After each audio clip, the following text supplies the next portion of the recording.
All right, hey everybody. I just wanted to go over some quick exponential rules. This is something you need to make sure you know for the rest of the year, and that's pretty much why we're doing it at the beginning of the year. But what I want to talk about is what do we do?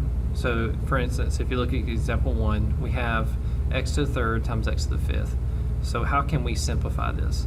So the basic rule is if the bases are the same, so the base here would be x, meaning the thing being raised to a power. So that's considered your base. If we have the same base and we're multiplying, all we do is add the exponents. So for instance here, x to the third times x to the fifth would just be x to the eighth.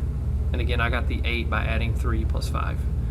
Now notice, I gave this example over here. This is a little bit different because notice, our bases are not the same.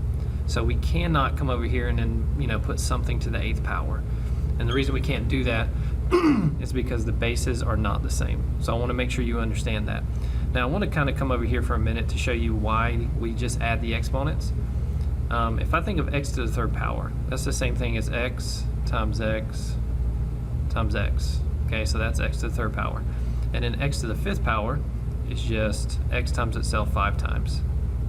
3, 4, 5. So that's x to the fifth. So if we were to multiply all these out, how many x's do I have? Well, I have 8 x's. So that would be x to the 8th power. Okay, so I just want to make sure you kind of see why that is.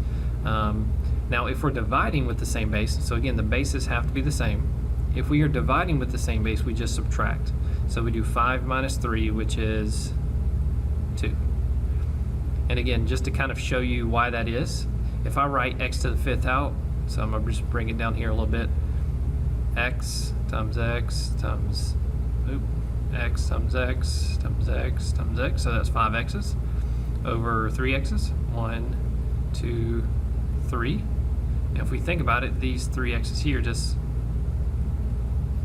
my pen's not wanting to work, there we go. Those would sort of cancel each other out, and what I'm left with is 2 x's here, and which is where I get the x squared. Okay, so this is just a basic, the first basic rules. I'm going to make another video on some other rules, but just wanted to make sure you understand that. Again, just to recap, if I multiply with the same base, I add the exponents, and if I'm dividing with the same base, I subtract the exponents.